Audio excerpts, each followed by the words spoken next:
Mm. Right, we're on in Alright. 3,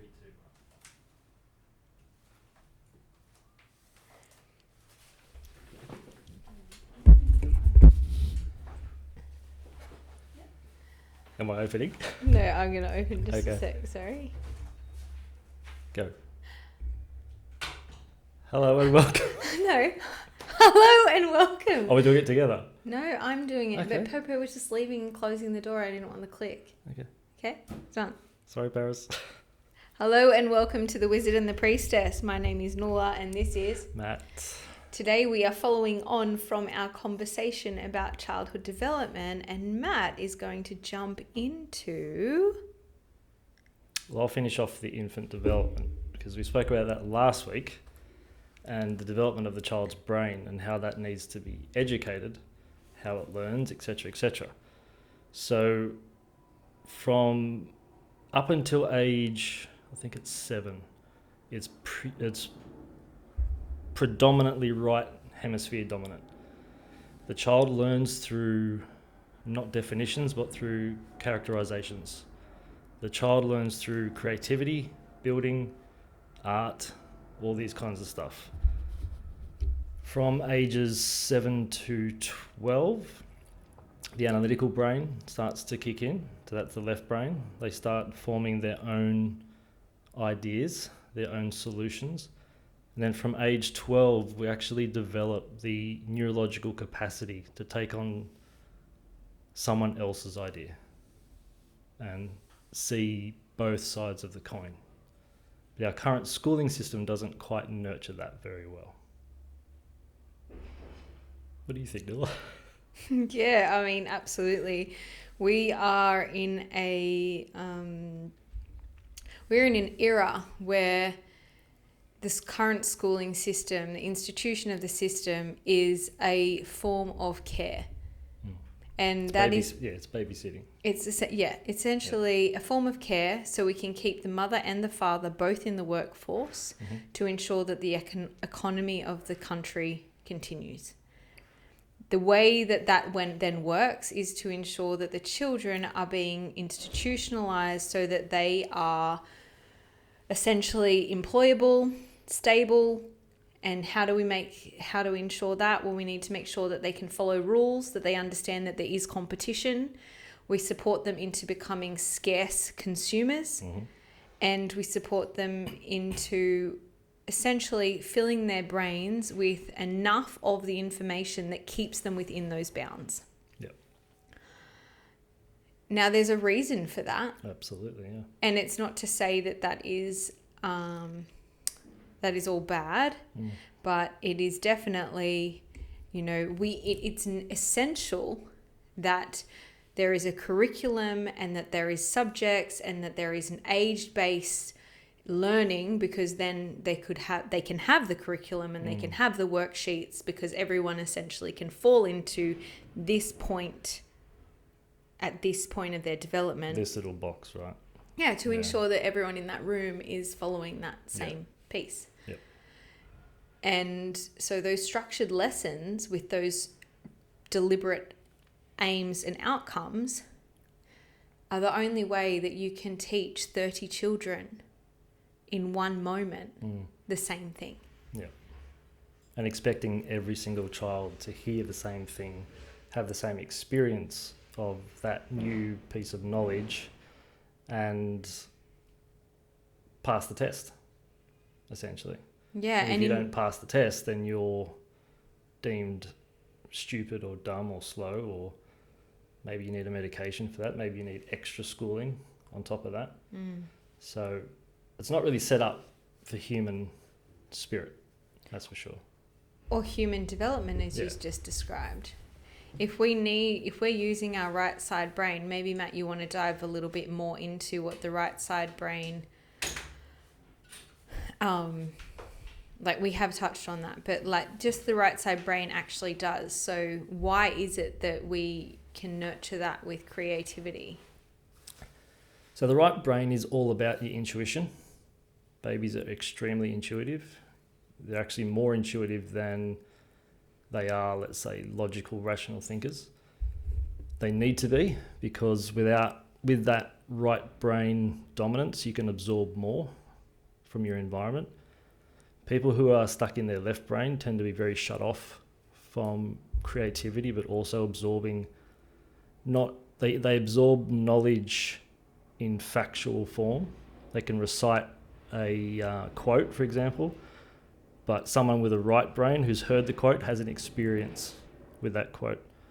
And not just that quote, but that specific subject. And this is needed because the infant needs to experience its environment through its own way. So everyone's a genius in their own right.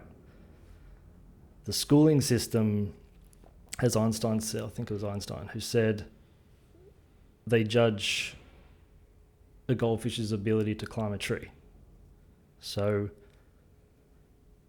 if a child isn't nurtured the way it needs to be nurtured, then it grows up poor self-esteem, poor posture, poor breathing, all the things that we see clinically, right? So I'm thinking that it's a tree climbing fish, which it can't just confused. do. Very confusing. Yeah. In a world of confusion, it is added. More confused. Yeah, and I guess that's absolutely one of the biggest reasons why then people with this knowledge go, okay, so what can I do when the only thing I understand is the institution and the system?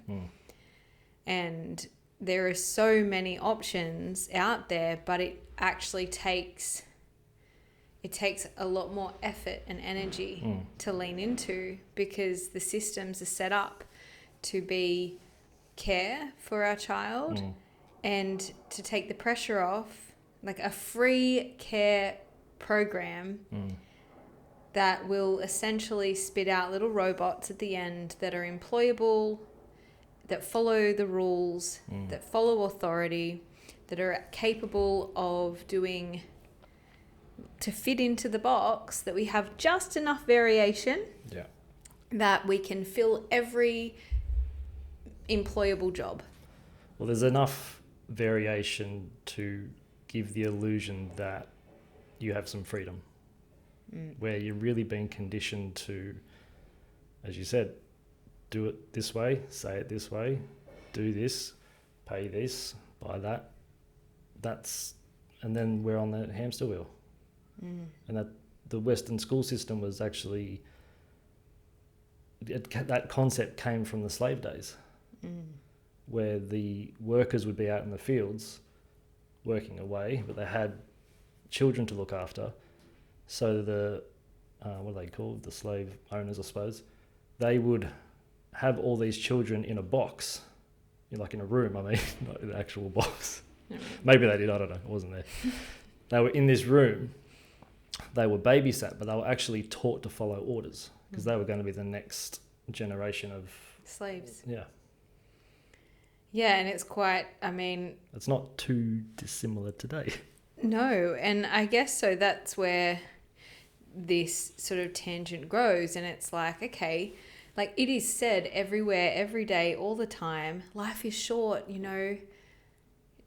feel into what feels right, or life is short. The grandfather who's about on his deathbed, the first thing he says is like, oh, I wish I played more, I wish I loved more, I wish I did the things that lit me up and gave me joy. I wish I focused on those things in my life. And so I guess we believe that is something that we're trying to do, is to lean into those things. And so when as my oldest daughter starts to move towards school age in Australia. That 5? Is there an official age? Or is it? You must be registered in Australia to be actively in school by 6 years age, by your 6th birthday, which is okay, but essentially we are of the idea and the culture. So that's what it is like in legislation, but the culture is to get your kids in school as soon as possible. Right. There's a little bit more of a pullback now that, actually the brain isn't really ready to sit at a table and rote learn Just remember shit. from 5 years old. So it's probably best to hold them back, you know, instead of starting school at 4 turning 5, it's probably best to start school 7. at 5 turning 6, or 7 at the very earliest from my perspective. But I think the other aspect is, like, from what we've said, why would you want to create a robot when you look at your child and you see this, like, this is the thing, right? I don't think everyone wants to put their children into school, but what are they going to do? They have to have 2 incomes to be able to provide themselves the home. And daycare's expensive. So school's free. Once they're in school, I've got a 9 to 3 window of free care. And I can go back and continue to do the hamster wheel thing so that I can provide for the family and ensure that I have just enough. And if you talk to anyone these days, everyone's struggling and no one can handle it. It's like, we've been conditioned to believe this. Yeah. Absolutely. But we're thriving a lot more than we think we are. But because we don't have... we've been told that we need to be on a certain level. And if we don't hit that level set by someone else, then we're struggling. So it's a spell. And it's the same when you're employed. Yeah. Now you need to work your way up. Yeah. Now you need to, like, prove yourself. Now you need to compete with every other pleb in the space. Now you need to, like, keep going until you reach the top, and then you'll be happy. And burnt out in brackets. What's that cool? I think I've said this before, but I watched this guy and he, or maybe not, but he said he was a fisherman. He'd go out from 4 a.m. He'd come home at 10. He'd have lunch at 11, and then he would spend the rest of the day with his family. And this businessman came in and said, "Hey man, do you know what you could do?" And he just would catch 1 fish a day. That's all he needed. He's like, "You know what you could do? You could go out from 4 until 2. You could catch 2 fish. And with that sale of that second fish, you could buy yourself another boat, and you could get someone else to go out and do the same fish as you and work from 4 till 2, catch 2 fish. You pay them for half a fish, and then you've got 1.5 extra fish that you can then get more money for. And then you can work every day like this, and then one day you can retire. And you can live happy, and you can spend all that extra time with your family, and you can rest and you can play." And he's like, "I'm doing that right now. Why would I bother going through the rigmarole of buying fishing boats and having employees and doing all these things when that's the life I live?" And the businessman was sort of stumped, because he's like, "Oh, but why would you want to do that? So why would you want to just do the 4 to 10 and then have your lunch and then play with your family? How could you want to do that when you could go and do all this thing and then have, sometimes have a holiday?" It's like we have been brainwashed into believing that this is the way of the world. It's the only way, right? I mean, look at tribal societies.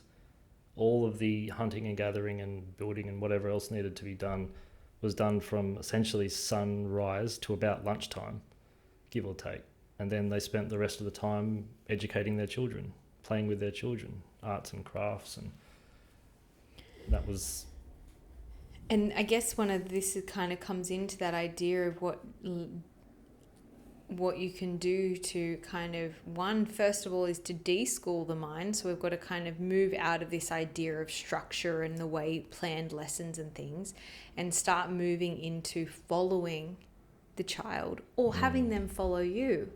So moving in ways that's like, okay, we're going to go out in nature. We're going to explore the seasons. We're going to explore the tides. We're going to understand the flow. Because we have this idea that hunter-gatherer times were so bad, and now we've got it so much better. Well, they say that we're living longer, which we're not. So being a hunter-gatherer actually worked really well for us, from a health perspective especially. And then the Industrial Revolution and the World Wars came along, and now everything's sprayed, everything's got chemicals on it. We have to work 90 hours a day, etc., etc. So, yeah. And I guess that's the thing of like another option is that we use this idea of exploration and self-discovery, or exploration to harness self-discovery, and that's just through living. And that's actually being with a parent or a caregiver. Yeah. That's just watching you and following your lead. And one of the healthiest things a child and an adult can do is play. Just unbound play. Adult has it in their mind that play has to be structured. If you're going to build a sandcastle, it has to be perfect, perfect edges to the millimetre. And if a wave comes, it's a absolute catastrophe. A kid will just knock it over and laugh and play with the shell over there.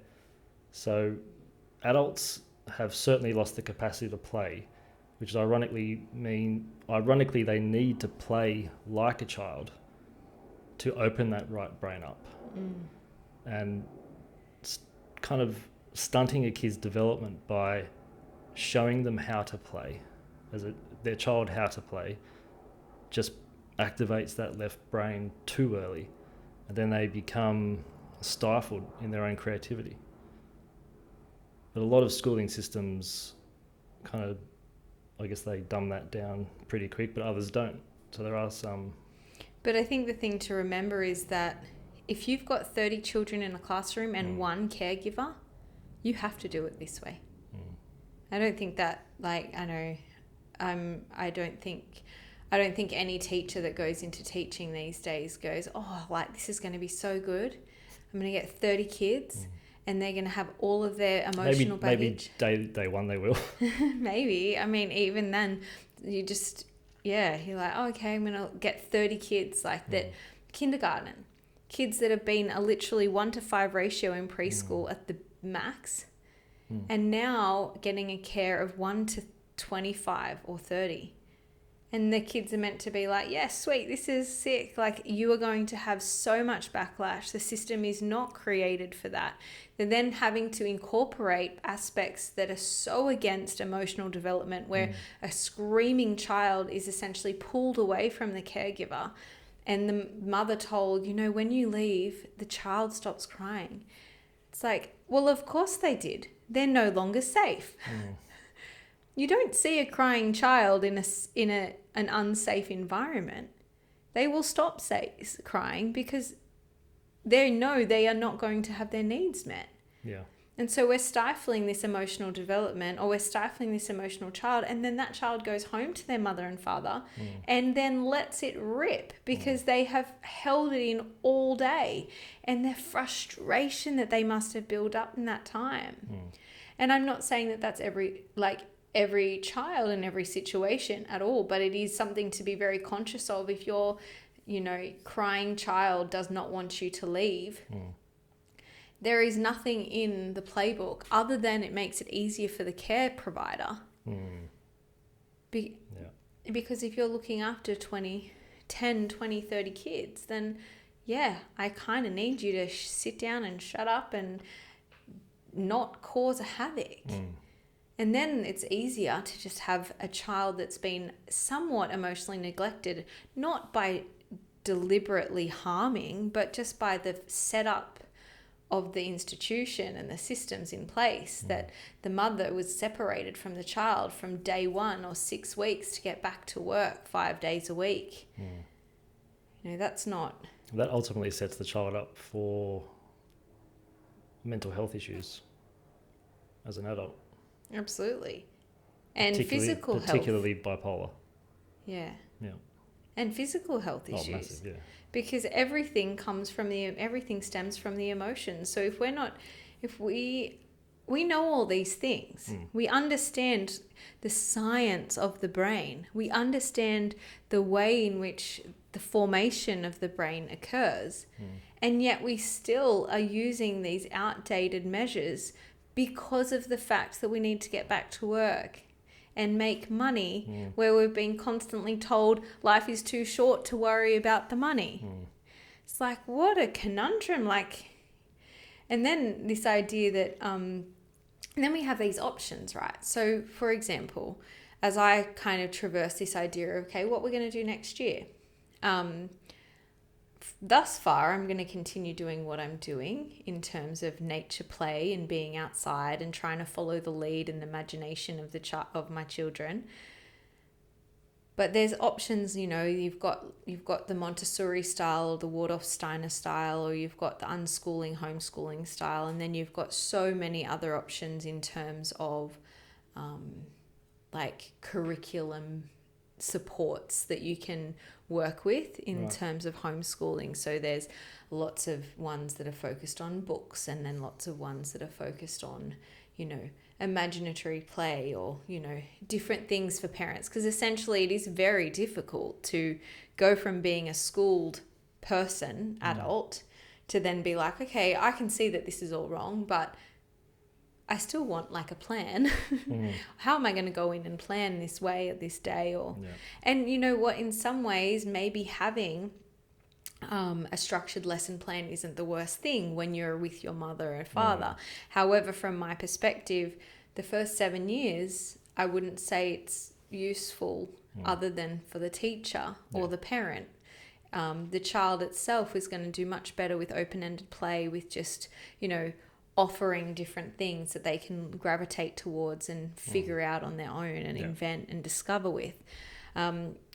Just a bit of a very brief breakdown, but Montessori style is all about the physical form. A lot of boys can gravitate well to that idea because it's, you know, they get to use their hands. So Montessori herself, can't think of her first name, but she was literally... one of her ethos is you learn everything moves through the hands and then comes into the mind. That's her philosophy. Whereas the Waldorf or Rudolf Steiner schooling is more, or unschooling or whatever, curriculum education is based on everything moves through the body and therefore is. So it's all about imagination, whereas the Montessori schooling is that the child actually can't distinguish between what's real and what's not. So we keep it very physically focused. And then on the opposing, like not opposing, but on the very opposite end of that is the Steiner school, Rudolf Steiner school, saying, no, like everything is emotional, everything is imaginative, and everything is kind of encompassed in that way. So we don't really need anything physical, or we want to kind of allow a child, you know, there's like lots of dolls with no faces on them. So it's like the child can use their imagination as to what they might be feeling or experiencing rather than a face giving them that. That is very much where I sit. And so like a lot of my, you know, brainwashing or my, you know, the way I think comes from that space, because if we know the brain, and the brain essentially takes till 7 until the right side brain's sponginess starts to become a little bit calcified in the left towards the left side, or moves out of the right side and moves more into that colossum or whatever it's called in the middle, and then starts to move more into the left brain, and that communication then starts to increase as time goes on. It makes more sense to be focused on that imagination. It makes more sense that if the intuition is like primed at this time, we should be really focusing on nourishing and holding this space more and more, and not be so focused on, at the very least, completely shunning it. And it's quite interesting how these sorts of ideas come together, in a sense that like Montessori would be very right side, as in right side of politics, very much like, you know, extreme right wing all the way over there. Whereas Steiner would be more like extreme left wing. But somehow that wing, they start to like join at the back or something. They start to become enmeshed, but they are, if not more opposite than they are. They're more dissimilar than they are similar. And then you have all the other schooling ideas in the center. But I do really like the idea of the walking the path of the unschooling path. How's the homeschooling? Have you investigated that much? Yeah, a little bit. In what way? What's the Just question? in your opinion, is it, I'm not going to say better or worse, but it would work for some people, not others? Yeah. In terms of homeschool versus going to institutionalized school. Okay, so I would say that it's slightly, absolutely, homeschooling over institutionalized school for a child under the age of 7, any day of the week. But the idea of homeschooling is something you can do normal school curriculum at home, which therefore gives like a one-on-one schooling program. Or you can choose something very like a complete unschooling system. So that you can still, be conscious of the difference between homeschool and institutionalized school. They could be the same thing. It's just that a one-on-one That's a teaching. different environment, yeah. Yeah. So that obviously is better for a younger child. What about 7 to 12? For homeschooling? Yeah. I think absolutely. Like I would be, if it functions for a family, yes. Yeah. Because you cannot, we have been institutionalized or systemized to believe that taking the parent out of the home and putting them back to work and in the economy is better than them actually rearing the child. Yeah. But no child can be more loved than that child that is with the parent or caregiver. None. You can never love a child as much as a caregiver can.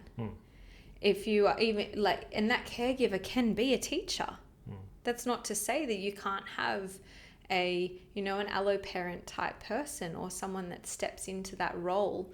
As I always say, I have this vision of having a teacher be the teacher for my child from day throughout her learning life.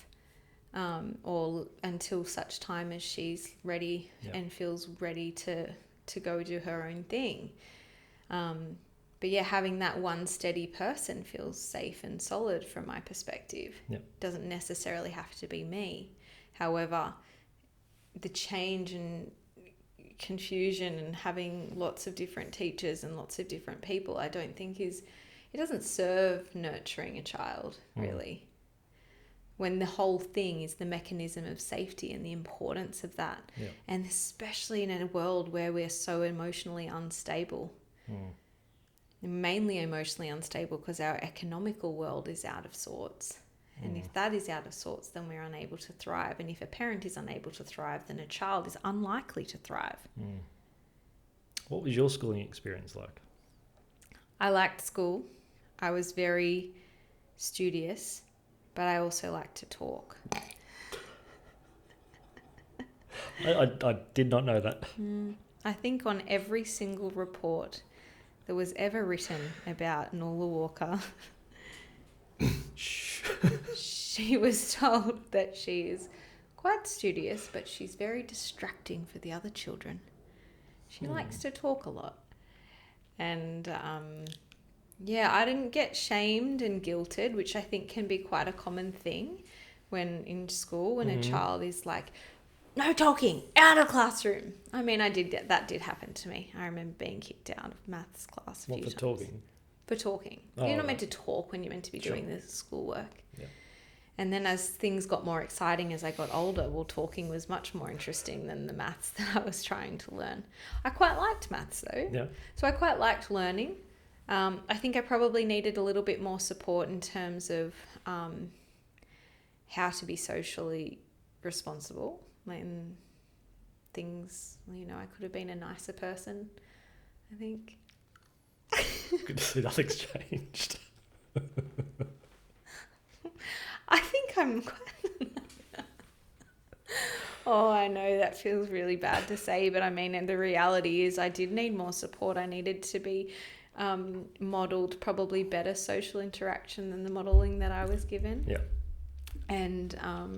Are you referring to high school or primary school? Or both? Probably a bit of both. Okay. I think primary school you can kind of see the innocence of what was, you can kind of understand... you know, I can't be out of the pack, so I Yeah, learnt yeah. to be in the pack. You got to So be accepted. totally, and how to be accepted. Well, you do certain things that is totally unacceptable. Yeah. But somehow we're accepted by a few people, so that was worthwhile. But yeah, school was okay. I definitely was very happy to learn in the way that it was being given, if that makes sense. Yep. And what about you? Hated it. Yeah, from I Stavie was Dot. not. Primary school's a bit of a blur because you're just playing with your mates. You don't remember primary school? Not really. Gosh, Bits and pieces, but not. I remember everything. I went to Catholic schools. Oh, that's right. Did you go to? You didn't go to. No. No. So I was indoctrinated into that System. thing, and I probably had to educate myself. No, I'm going to rephrase that. I had to school myself outside of education because I grew up with a lot of. Anyone who's gone to a Catholic school can probably resonate with this. As an adult, just when you've left school, you carry with you a lot of Catholic guilt because you get drilled into you. God loves you unconditionally unless you do these 10 things, which are conditions. So it's very confusing as a child.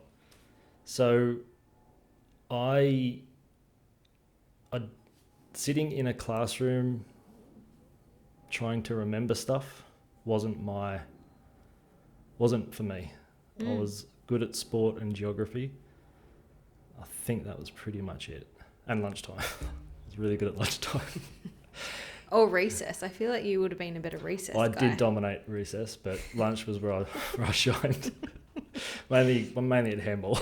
Oh, handball. Yeah. I'm just thinking snack man must have been around at that point. No, recess was snack, and then there's no time to eat at lunchtime because you get the best spot on the handball court.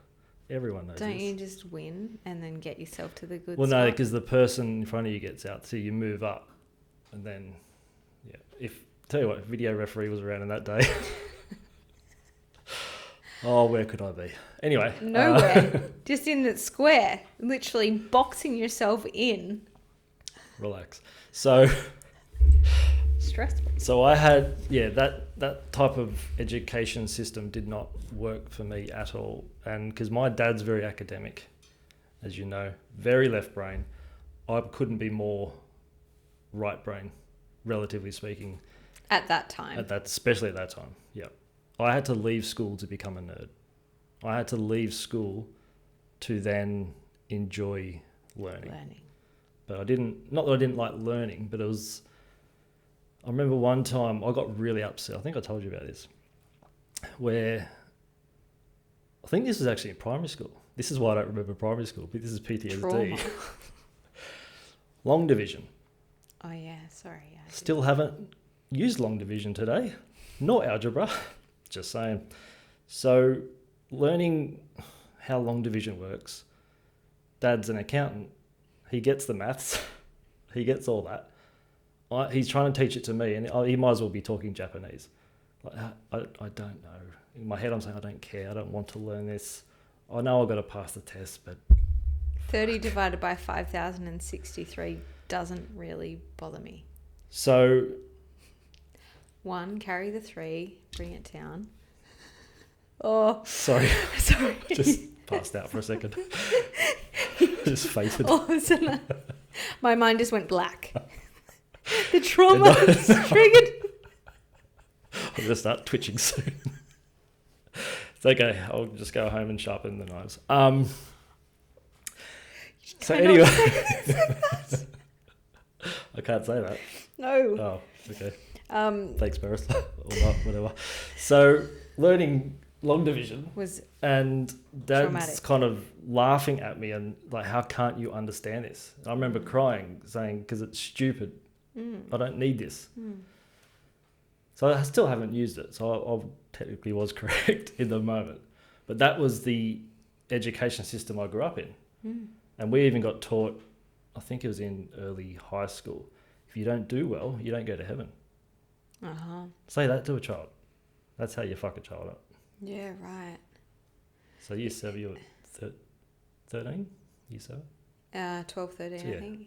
So tell that to a 12, 13-year-old. It's They wear that. Yeah, that's pretty full on, hey? I think that's so interesting. I didn't go to Catholic school, but I grew up going to church from a very young age until blasphemy and like the commandments were crossed and like divorce occurred. And it's like, oh, hang on a minute.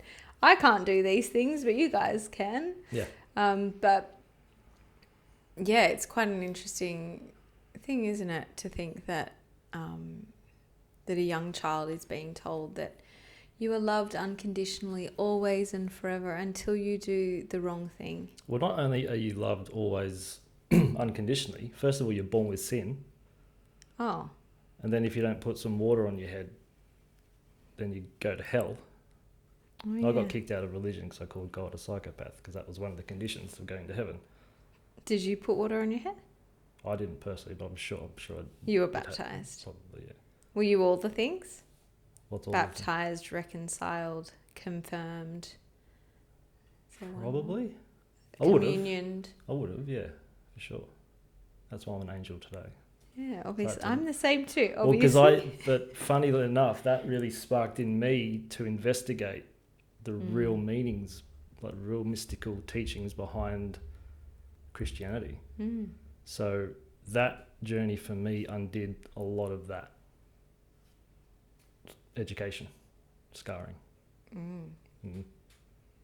Yeah, big stuff, isn't it? Boom. I think, I mean, obviously, yeah. I think we've spoken about this before, where you have talked about Catholicism being, or even Christianity or religion in general, that dogma of ways to be, and in order, that's not how you are. And I think the hardest, saddest thing is that there's so much shame and guilt for parents on children.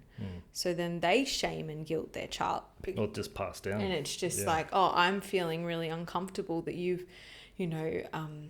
had this experience, where you were like attacked or abused, and now I'm shamed because, to think that now has happened, So maybe, as a young girl has been raped, and then her father or mother are like, oh, well, we don't want anyone to know this thing. We're just going to sweep it under the rug and pretend it never happened. Yeah. And this poor child is sitting there going, well, I didn't think there was anything wrong with doing that. It didn't seem rapey at the time. I didn't know what rape was at the time. I was young and little. And now I'm wearing this. Yeah. Not only am I wearing this, I don't know if I can trust myself, but I also don't know if I can. You guys aren't safe to express this to, so that means that that's not safe to express. So I better bury that. Deep. And I'm going to let it shine unconsciously in every single relationship I have for the rest of my life. Yeah. And I mean, I don't like. I think too, we do this thing where we're like, oh, my kid's in care all day, 6 hours a day, for 5 days a week.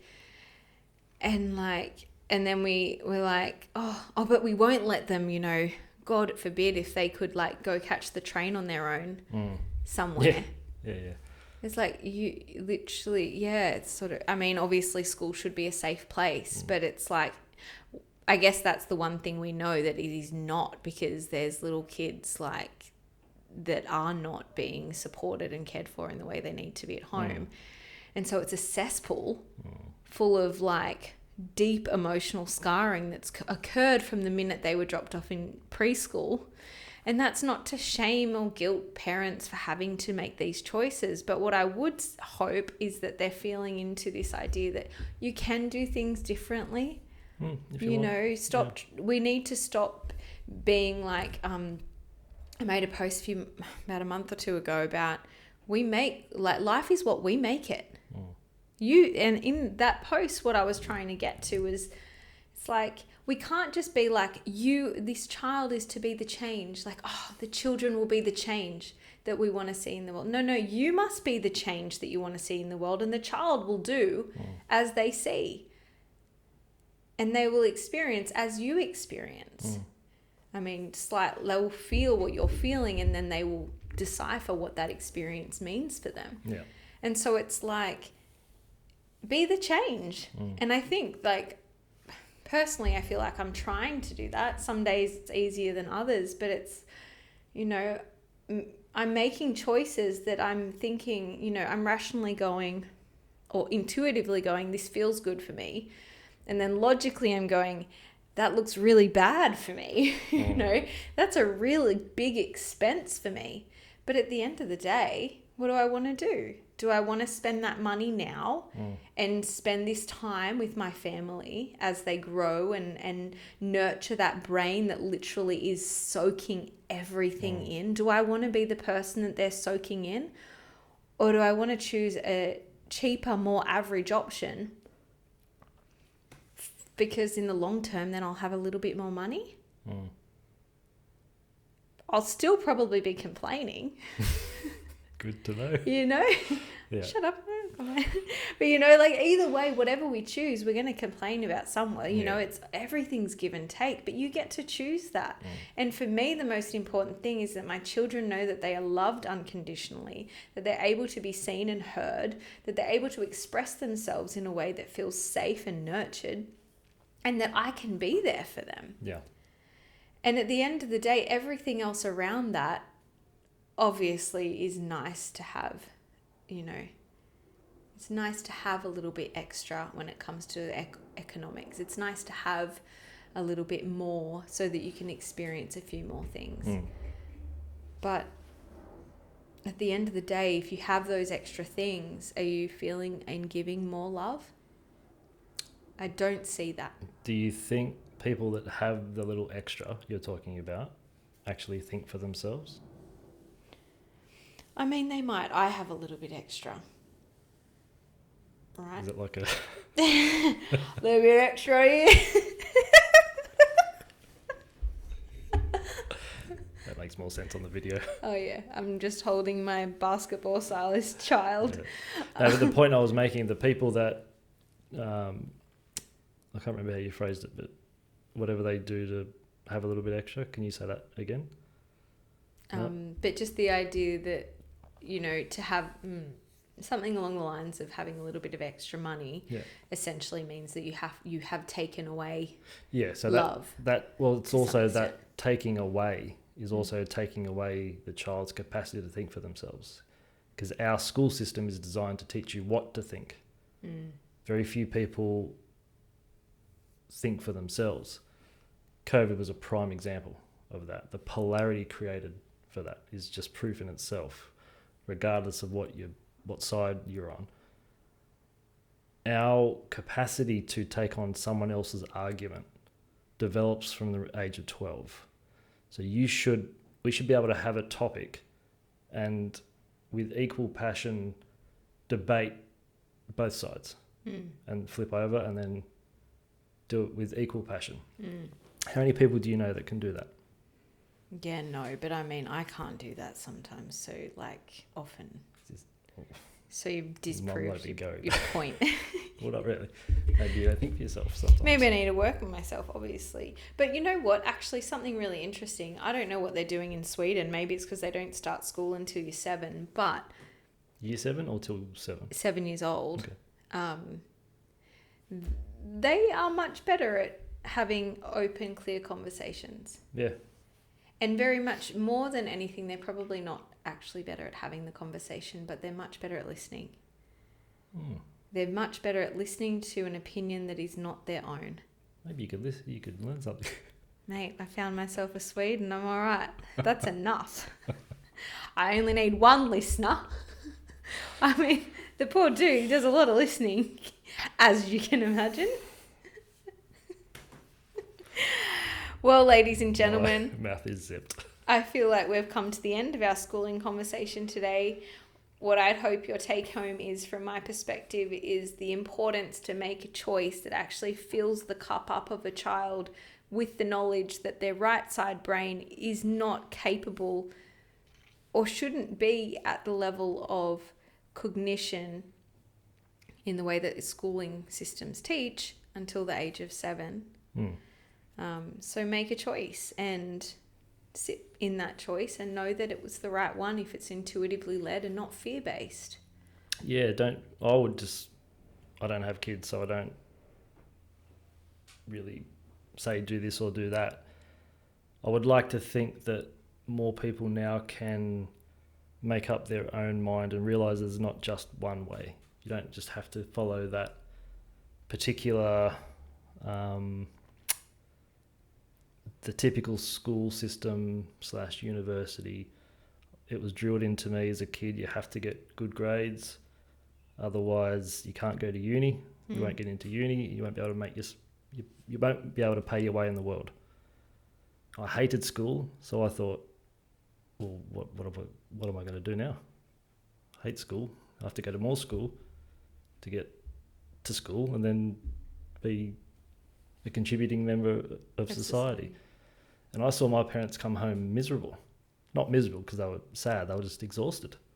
So that's what I thought adulthood was. I'm like, fuck that, I don't want to do that.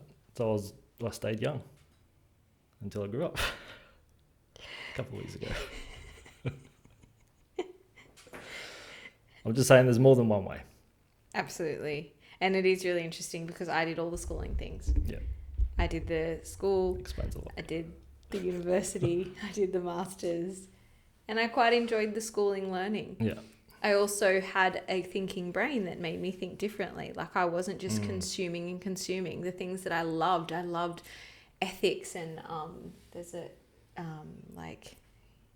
I loved all the interesting things that made you think differently. Did you like the structure?